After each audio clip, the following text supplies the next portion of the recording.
போர் நிறுத்த பேச்சுவார்த்தையில் இழுபறி, டபுள் கேம் ஆடும் அமெரிக்கா, தடமாறும் காசா போர். இஸ்ரேலை தாக்கினால் எல்லாம் வீணாகிவிடும் ஈரானுக்கு அமெரிக்கா எச்சரிக்கை. இஸ்ரேலுக்கு மூடியளிக்கும் அமெரிக்கா, கமாஸ் எரிச்சல். பிரித்தானியாவிற்கு மிரட்டல், கமாஸ் போட்ட திட்டம். தீவிரமடையும் உக்ரைன் ரஷ்ய மோதல், ரஷ்யாவிடம் சரணடைந்த 24 உக்ரைனிய வீரர்கள்.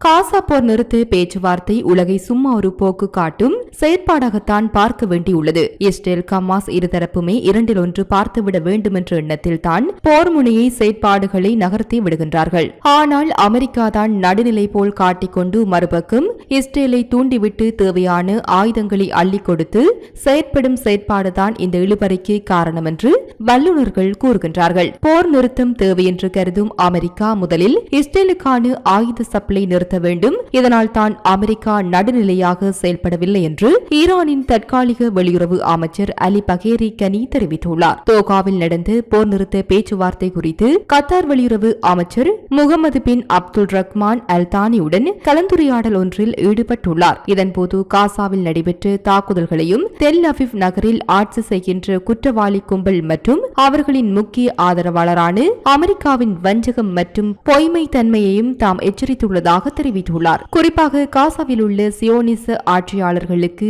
போர் ஆயுதங்களை வழங்குவதன் மூலம் இஸ்ரேலுக்கு ஆதரவாக செயல்படுவதனால் அமெரிக்கா போர் நிறுத்த பேச்சுவார்த்தையில் ஒரு நடுநிலையான மத்தியஸ்தராக செயல்படவில்லை என்று கூறியுள்ளார். முன்னதாக கமாஸ் தனது உத்தியோகபூர்வ டெலிகிராம் சேனலில் வெளியிட்டு அறிக்கை ஒன்றில் அமெரிக்க அரசு மற்றும் பிற மேற்குலக நாடுகளும் இணைந்து காசா இனப்படுகொலைக்கு தேவையான ஆதரவு மற்றும் நேரத்தை வழங்கி வருவதாக குற்றம் சாட்டியுள்ளது. இது இவ்வாறு இருக்க காசா பகுதியில் போர் நிறுத்த ஒப்பந்தம் குறித்து தாம் நம்பிக்கையுடன் இருப்பதாகவும் சமீபத்திய பேச்சுவார்த்தைகளின் பிறகு இந்த ஒப்பந்தத்தை நிறைவு செய்யும் நோக்கில் தனது வெளியுறவுத்துறை செயலாளரை இஸ்ரேலுக்கு அனுப்ப உள்ளதாகவும் அமெரிக்க ஜனாதிபதி ஜோ பைடன் தெரிவித்து உள்ளமையும் குறிப்பிடத்தக்கது. மறுபுறம் பார்த்தால் போர் நிறுத்தம், பணிய கைதிகள் விடுவிப்புக்கான ஒப்பந்தம் ஏற்பட சிறந்த சந்தர்ப்பம் அமைந்துள்ள சூழலில் ஈரானின் நடவடிக்கை அதனை தடம் புரள செய்யும் என்று அமெரிக்கா குற்றம் சுமத்துகின்றது. கத்தார் நாட்டில் நடந்த பேச்சுவார்த்தைகளில் அமெரிக்க மத்தியஸ்த குழுவினர் உள்ளிட்டோர் பங்கு பெற்றும் 2 நாட்களான நிலையில்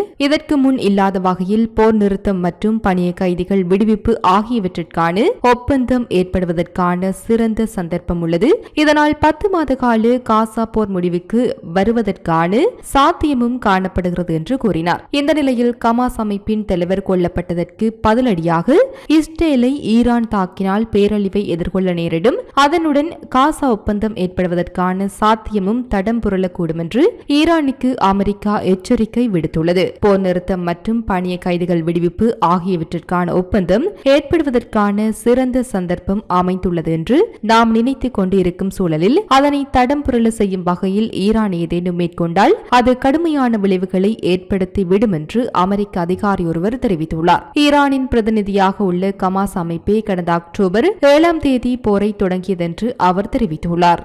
அடுத்து கமாஸ் என்ன கூறுகிறது என்றால், இஸ்ரேலின் காட்டுமிராண்டித்தனமான இனப்படுகொலைக்கு அமெரிக்கா மூடி அளிப்பதாக கூறுகின்றது. பாலஸ்தீனர்களுக்கு எதிராக நடந்து வரும் குற்றங்கள் அமெரிக்க நிர்வாகம் மற்றும் மேற்கத்திய தலைநகரங்களில் முழுமையான ஆதரவுடன் நிகழ்த்தப்படுகின்றது. அவை இஸ்ரேலிய அரசாங்கத்திற்கு காசா பகுதியில் காட்டுமிராண்டித்தனமான இனப்படுகொலை செய்ய தேவையான மறைவையும் நேரத்தையும் வழங்குகிறது என்று கமாஸ் கூறுகின்றது. கமாஸ் தனது அதிகாரப்பூர்வ டெலிகிராம் சேனலில் ஒரு அறிக்கையில் இஸ்ரேலின் குற்றங்கள் கூட்டு தண்டனை நடவடிக்கைகளாகும், இது இன சுத்திகரிப்பு ஆகும், அதே நேரத்தில் சர்வதேச சமூகம் அமைதியாக இருப்பதை நிறுத்தவும் மற்றும் போர் குற்றவாளிகளை நீதிக்கு கொண்டு வரவும் அழைப்பு விடுத்துள்ளது.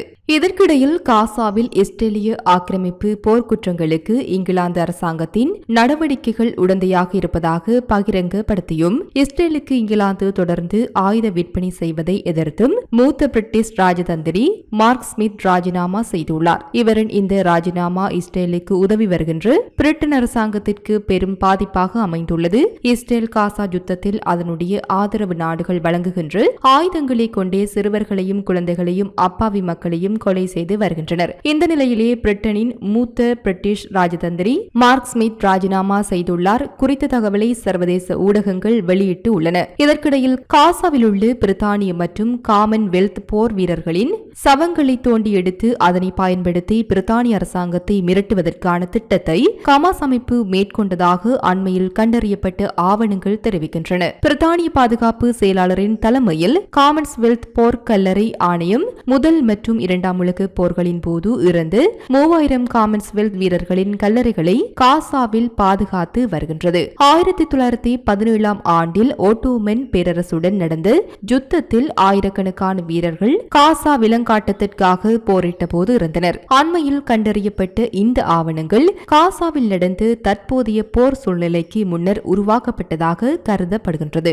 இவை ஹமாஸ் தலைவர் ஜக்ஜா சின்வார் மற்றும் முகமது தெய்ப் ஆகியோருடன் தொடர்புடைய முகாம்களில் கண்டுபிடிக்கப்பட்டதாக இஸ்ரேலிய அதிகாரிகள் கூறுகின்றார்கள். இந்த ஆவணங்கள் காசா நகராட்சி பிரித்தானிய அரசாங்கத்தின் தலையீடு இல்லாமல் கல்லறைகளில் இருந்து சவங்களை அகற்றும் தீர்மானத்தை எடுத்து அந்த சவங்களை சிறப்பு பருவத்தில் வைத்திருக்கும் திட்டத்தை முன்மொழிந்து உள்ளது. இந்த ஆவணங்கள் பிரித்தானிய அரசு ஜெருசலேம் நகரத்தில் உள்ள தூதரகத்தை தொலைவிடமாக மாற்றும் முன்னாள் பிரதமர் லிஸ் டஸ்லின் முடிவை எதிர்த்து உருவாக்கப்பட்டுள்ளதாக கருதப்படுகின்றது. இதனால் பிரித்தானிய அரசாங்கம் இவ்விடத்தில் மிகுந்த புலம்பெயர்வு எதிர்கொள்ளும் என்பதையும் பிரித்தானிய மக்களிடம் அரசாங்கம் மரியாதையின்மையை சந்திக்கும் என்று இஸ்ரேலிய அதிகாரிகள் எச்சரிக்கின்றனர்.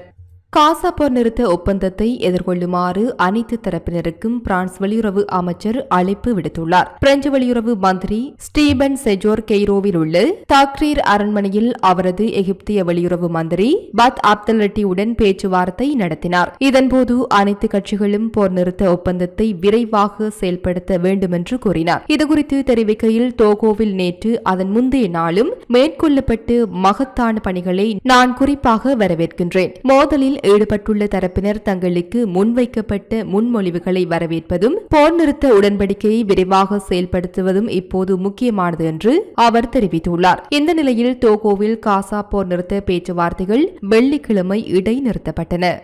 உக்ரைன் ரஷ்யாவிற்குள் ஊடுருவியுள்ள நிலையில் 24 உக்ரைனிய வீரர்கள் குர்ஸ்க் பகுதியில் நடந்த சண்டையின் போது ரஷ்ய படைகளிடம் சரணடைந்ததாக தகவல் வெளியாகியுள்ளது. உக்ரைனிய படைகள் தற்போது சர்வதேச எல்லை பகுதியை தாண்டி ரஷ்யாவிற்குள் புகுந்து தாக்குதல் நடத்தி வருகின்ற நிலையில் ரஷ்யா மக்களை வேகமாக நகர்த்தி வருகின்றது. குர்ஸ்க் பகுதியை முழுவதுமாக கைப்பற்றும் நோக்கில் தாக்குதல் நடத்தி வருகின்ற உக்ரைனிய படைகள் சமீபத்தில் அமெரிக்கா அளித்துள்ள கேமார் ஏவுகணைகளை பயன்படுத்தி ரஷ்ய பிராந்தியத்தின் முக்கியமான பாலங்களில் ஒன்றை இரண்டாக உடைத்து உள்ளதாக தெரிவிக்கப்பட்டது. இந்த பாலம் உக்ரைன் வடக்கு எல்லை பகுதியில் 6.8 மைல் தொலைவில் அமைந்து உள்ளது. ரஷ்யாவின் குர்ஸ்க் பகுதியில் நடைபெற்ற சண்டையின் போது 22 தனி இயந்திரமாக்கப்பட்டு படைப்பிரிவை சேர்ந்து 24 உக்ரைனிய வீரர்கள் ரஷ்ய ஆயுத படையிடம் சரணடைந்து இருப்பதாக அந்த நாட்டின் அரசு செய்தி ஊடகமான RIA நோவோஸ்டி தெரிவித்துள்ளது. குர்ஸ்க் பிராந்தியத்தில் உள்ள கோமரோஃப் என்ற கிராமத்திற்கு அருகே இந்த